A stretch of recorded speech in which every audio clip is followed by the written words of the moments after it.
Good morning and a very warm welcome to Breakfast News on Rajya Sabha TV. I'm Tina Jha. Let's begin with a look at the top stories first. Rescue and relief operations continue through the night in flood-hit areas of Jammu and Kashmir. 49,000 people evacuated, but nearly 6 lakh people still believed to be stranded.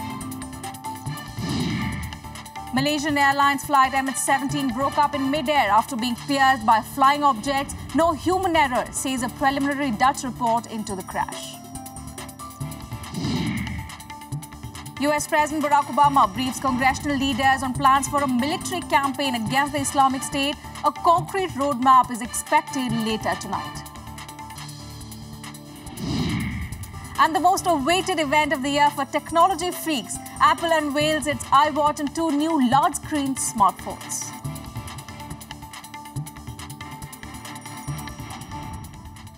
Our top story this morning, more than 60 Air Force helicopters and transport aircraft made non-stop sorties through the night last night to pull out thousands of people trapped in flood-ravaged Srinagar and South Kashmir. Nearly 50,000 people have now been rescued in the multi-agency operation, but for nearly 6 lakh people still stuck, the nightmare is far from over.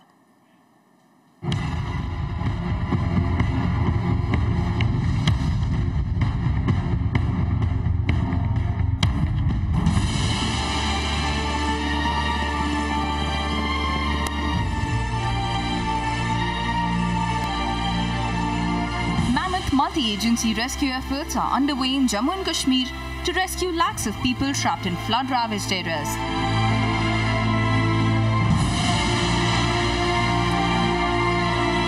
On Tuesday, rescue teams focused on Srinagar and South Kashmir area, where an estimated 4 lakh people are believed to be trapped.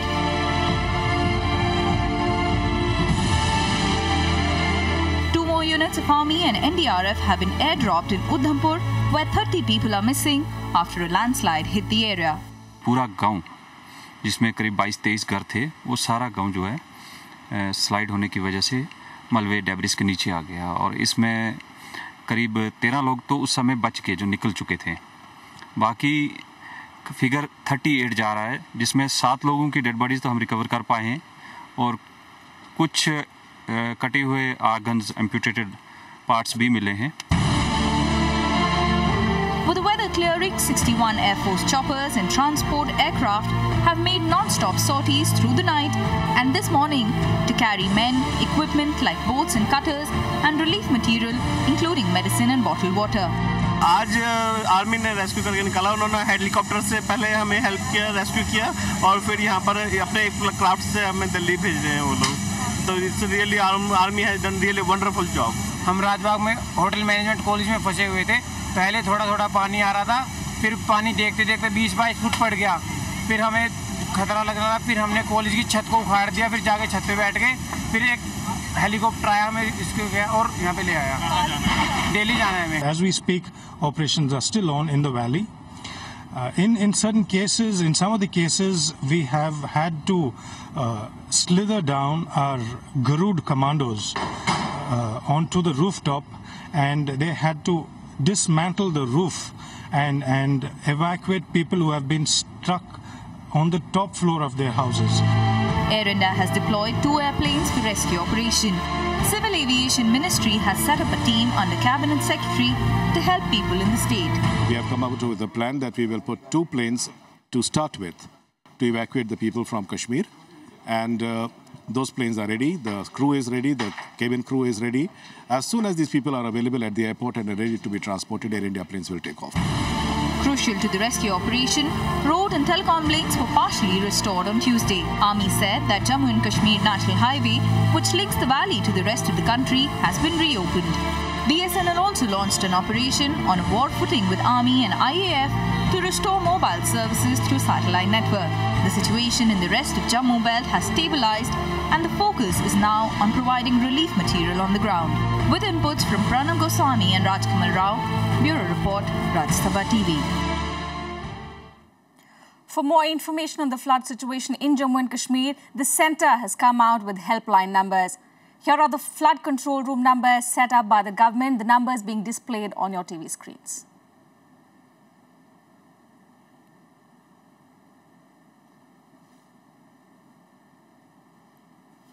And we have with us in our studio this morning Mr. Santosh Kumar, Director at the SARC Disaster Management Centre, to discuss more on the Jammu and Kashmir flood crisis. A very warm welcome to Rajya Sabha TV, sir. The good news is that the weather has been clear since yesterday. We've seen massive rescue efforts being undertaken by the armed forces yesterday. Close to 50,000 people have been evacuated so far. By when do we expect the rescue work to get over? I think if the forces have done a commendable job in terms of in a difficult situation. Both Army and the National Disaster Response Force have been able to reach out to the people in a difficult situation and could evacuate 50,000 people, as you mentioned. And if the weather continues and it helps, I think it will not take more than 1 and 2 days. So the correct assessment, people at the ground, they would be able to assess this correctly. But that's the information which is coming on, and this on the basis of that we can say that yes, now immediately the relief and other things to be started. People have been evacuated, and more people are living in the camps. Right. So now, once the relief operation, the rescue operations get over, what are the big challenges that the administration and the rescue teams are going to face? 2-3 challenges which I can see, and which I am sure that government must have been must be planning for that also. One is that immediately that how that life supporting services is reaching out to the people, which includes that drinking water, better shelter there where they are located, the safety of the people there in the camps also. The fourth is that the waterborne diseases, that is very, very critical in such kind of a situation. So how that can be, and then fifthly is also that people who are into distress, that how they are actually being taken care of in terms of especially the children and old-aged person. That is very important to look into in terms of providing relief material. But the next also we have to see that we don't have to wait until that entire this relief operation is over. We have to also start planning for the assessment of the damages, which is very, very important to look at, meaning thereby that the one assessment on which that entire operation has been done. But another assessment would require now to make a kind of a recovery. So that assessment is requiring that where the damages has taken place. So, Mr. Kumar, in the wake of these large-scale disasters that we're seeing every year, last year it was Uttarakhand, this year it's Kashmir, how prepared is India in terms of handling such big tragedies? What I would suggest that the very subject has always been in margin. It's never been as a kind of a center stage. When the disaster happens, we do discuss about this. Right. But when disaster is over, the surge on discussion also just go down. It goes down. Yeah. So important is this, that challenge is to how to have that continuous discussion and action on that. As you said, that what is the preparedness level on this? We can say that over the years, the good initiative have been started in terms of building institutions, policies, acts, and strengthening of it, as you said. The stringent steps that immediately need to be taken. Yes, now is very important that what I say that in India, that we are saying that disaster recovery is very important.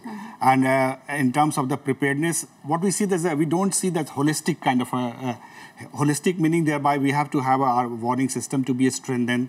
Then accordingly the response mechanism, as you said, that NDRF is there already. The third is this immediate recovery, and the fourth is that post-disaster long-term recovery. So the preparedness required at all 4 or 5 levels. It's not just one. We can't see that as a kind of isolated manner of each. So it should be integrated. And now I would also suggest that this should be seen in the entire development discourse. This is not a kind of like the current situation in Jammu and Kashmir. You have to have, it's not that only disaster alone has done this, but we have to also see that how the development in that valley and also in the Jammu and area and Udhamnagar area have gone into. So that also be looked into, whether they have taken into account that what kind of a vulnerability or exposures they have, that entire area. And accordingly, our development initiatives have to be designed. So land use planning and all. So what I'm saying is that the question which you are asking about the preparedness should be seen as a very holistic and integrated manner, along with the development, what government wants and what the people want in the development, and how that, what I'm saying is don't do development is not an issue. What I'm saying is that do the resilient development. And there, that role of the disaster preparedness, prevention, mitigation, all these will come into play. All right. Thank you, Mr. Kumar, for joining us with those details this morning. Meanwhile, floods have affected southern states like Telangana and Andhra Pradesh as well. Telangana Chief Minister K. Chandrasekhar Rao reviewed the situation arising out of increasing water levels in Godavari River in different parts of the state. A second warning has been issued at a barrage in East Godavari district. Incessant rains have lashed several parts of Telangana and Andhra Pradesh for the last few days. The Met Office has predicted very heavy rainfall in some parts of the region in the next couple of days. Heavy rains are also forecast for Gujarat, Madhya Pradesh, Maharashtra and Goa in the next 2 days, raising fears of floods.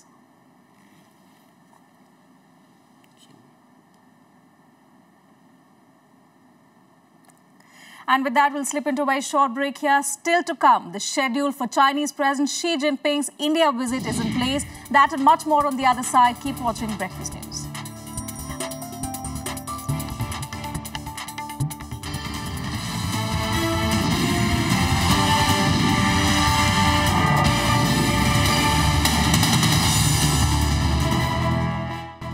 Welcome back. You're watching Breakfast News. Now, Chinese President Xi Jinping will visit India from the 16th of September. National Security Advisor Ajit Doval met China's top diplomat Yang Jiechi on Tuesday to finalize arrangements for the visit. Doval and Chinese representatives also firmed up some of the agreements that the two sides are expecting to sign during President Xi's maiden visit to India as head of state. President Xi Jinping is likely to start his visit with a trip to Vadodara, where the state government is expected to sign an agreement for an exclusive industrial zone with China. For this, it has already allotted land in Curzon Taluka that will include provisions for residential accommodation for the workers. In addition to his meetings with Prime Minister Narendra Modi, President Xi Jinping is also expected to address prominent Indians on the 18th of September. President Xi Jinping is coming with a huge trade delegation and is likely to finalize some big-ticket investments. Border issues and the revival of Silk Road projects could also be taken up in the visit. Ahead of the meeting, Chinese Assistant Foreign Minister has assured that China is not looking to contain India by military or any other means. 所谓的以军事或其他手段包围印度的这样的意图。 我们同印度所共有的，是我们共同发展的任务和维护世界和平与发展的重要的职责。所以呢，我想在当前的中印关系中。 And US President Barack Obama briefed congressional leaders on Tuesday on his plans for an expanded military campaign against the Islamic State militants in Iraq and Syria. He'll be addressing the nation tomorrow to lay down his strategy. The international community is also rallying behind the US with new strategies to tackle the Islamic State terror threats. The countdown to the big day, the 13th anniversary of 9/11 attacks, and Obama's much-awaited speech on US strategy against IS. Obama met congressional leaders in the White House, even while insisting he has the authority to carry out his planned strategy against IS in Iraq and Syria without authorization from legislators. But he asked for their support to show that the nation was united. Very interested in communicating clearly with the American public about what our priorities are and what our plans include and what our plans don't include. Again, it at least does not serve our interest to put the United States in a position in which we are bearing the load of the responsibility for providing security in the nation of Iraq. World leaders are also rallying to devise new strategies to check the IS threat. French President François Hollande said that his country will host an international conference on the security situation in Iraq next week. Iraqi President Fouad Mosem and leaders of regional and international powers will attend the conference in Paris. Two-day talks on the issue will also be held in Saudi port city of Jeddah on Wednesday and Thursday. Ministers from Egypt, Jordan, Lebanon and the 6 Gulf Arab states as well as Iraq will attend the summit.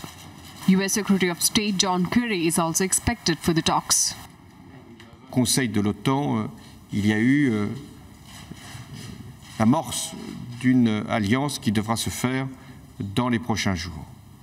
J'ai également proposé une conférence sur l'Irak et la lutte contre In Iraq, the newly sworn-in Prime Minister Haider al-Abadi chaired his first cabinet meeting on Tuesday and held talks with country's army and security officials as he started his uphill task to unify the country after devastating loss of territory across northern Iraq to Islamic State fighters.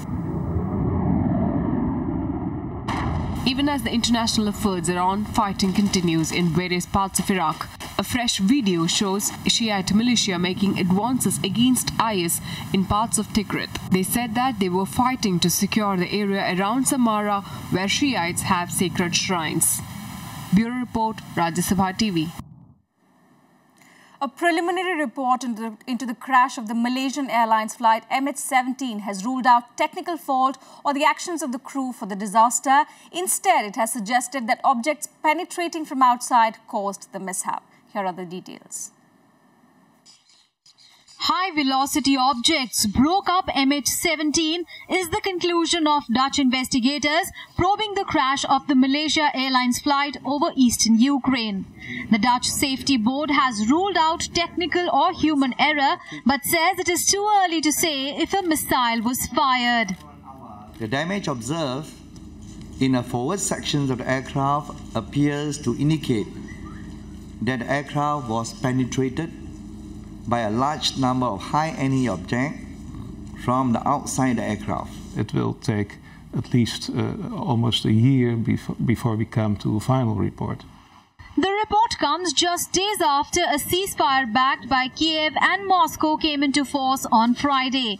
Kiev and the West have accused pro-Russian separatists of shooting down the plane with a missile supplied by Moscow. Russia has blamed government forces for the attack.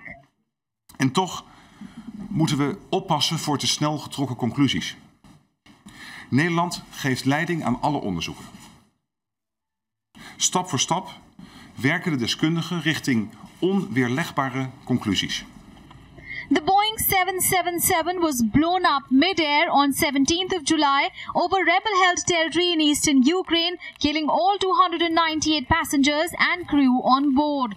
Last week, the Malaysian Prime Minister Najib Razak said he wanted to send more investigators to gather evidence. The investigators are expected to give a final report by July 2015. Bureau Report, Rajya Sabha TV. And for more news and updates from around the globe, let's take a look at our World Wrap. The leader of the Syrian Islamist insurgents, Ahrar al-Sham, and other top commanders were killed in a bomb blast at a meeting in the northwestern town of Ramhamdan. Reports say a suicide bomber detonated a vest in the attack, in which at least 40 people may have died. Ahrar al-Sham is a coalition of 7 Islamist rebel groups. Liberia's defense minister says the Ebola outbreak threatens the country's national existence. This as the country's weak health system is overburdened with growing number of Ebola cases. Liberia's minister also told the UN Security Council that the international response to the crisis was less than robust. 2,288 people have died from Ebola in West African countries of Liberia, Guinea and Sierra Leone since its outbreak in December 2013. Somali Islamist militants have threatened attacks in East Africa and the United States. The Al-Shabaab militants warned President Barack Obama that he would hear shocking news as punishment for a US missile strike that killed the rebel group's leader last week. The group had attacked African peacekeepers and a government convoy on Monday. Son of former Nigerian President Olusegun Obasanjo was shot and wounded in a battle with Boko Haram militants. Lieutenant Colonel Adeboye Obasanjo was injured as the army fought to recapture towns in northeastern Adamawa state. Scores of insurgents were also killed in the battle. Months of suspense around Apple's new products ended on Tuesday after the tech giant unveiled its iWatch, 2 larger iPhones and a mobile payments service. CEO Tim Cook launched the Apple iWatch, the first new product under his leadership. The watch is linked to the iPhone to combine health and fitness tracking with communications. 2 variants of the iPhone 6 were also introduced. Let's now take a look at the global stock markets. US stocks fell on Tuesday as Apple shares declined and as bond yields hit their highest in a month. The Dow Jones Industrial Average declined 97.55 points or 0.57% to close the day at 17,013 points. The Standard & Poor's 500 lost 13.1 points or 0.65% to end the day at 1,988. The Nasdaq Composite dropped 40 points or 0.87% to finish at 4,552. In the Asian stock markets, Japan's Nikkei stock average closed up by 0.3% at 15,749, mostly benefiting from swelling enthusiasm for Chinese e-commerce giant Alibaba Group Holdings' investor roadshow before a forthcoming New York share listing. Hong Kong's Hang Seng was up by 0.20% or 44.30 points to close the day at 25,195. Gold prices declined by more than 0.01% to 27,204 rupees per 10 grams on Tuesday to a fresh 3-month low. Silver prices also declined by around 0.8% to 41,804 rupees per kg. Strength in the dollar index and easing geopolitical tensions led to the decline.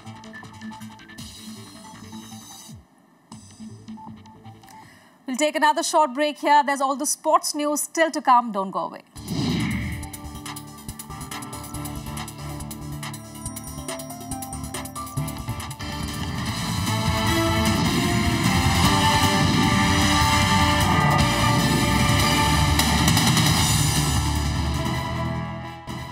Welcome back. You're watching The Breakfast News. We'll go straight now into all the worldwide sports updates in the Sports Beat. Severely injured Formula One legend Michael Schumacher has been discharged from hospital to continue his recovery. Doctors said Schumacher faces a long and difficult road ahead after his skiing accident last year.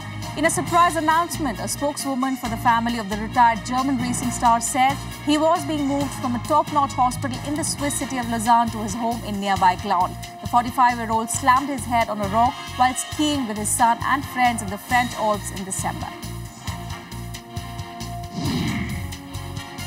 Lucknow's Jeetu Rai today became the first Indian shooter to qualify for the 2016 Rio Olympics after bagging a quota place with an impressive silver medal finish at the 51st Shooting World Championships at Granada, Spain. The 25-year-old army marksman narrowly missed out on the gold medal to South Korean double Olympic champion and world record holder Jin Jingo in a closely contested final. Aidan McGee's double gave Republic of Ireland the points as it began its UEFA Euro 2016 qualifying campaign with a 2-1 win in Georgia. The Everton midfielder let it late to snatch victory for his side in Tbilisi, turning on the edge of the area before firing home his second goal of the game in the last minute to get the Irish up and running in Group D. Georgia's tactics almost proved successful when Nikolaos Gelashvili capitalized on sloppy defending by Mark Wilson to race through on goal, but his shot from the right was deflected wide of the far post.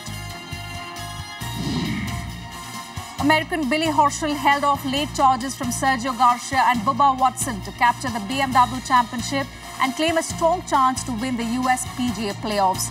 6 days after squandering a chance to win in Boston by plunking an approach into rough terrain on the last hole, Horschel kept his nerve down the stretch as rivals faded to win the $1.4 million top prize. The 27-year-old American sank clutch par putts from 8 feet at the 15th and 16th on the way to a 14-under total of 266. And finally, a unique companionship that works as recuperation therapy. The friendship between a cheetah at San Diego Zoo and the pet dog of a zoo official worked wonders after a complicated heart surgery on the wild animal. Take a look and have a nice day.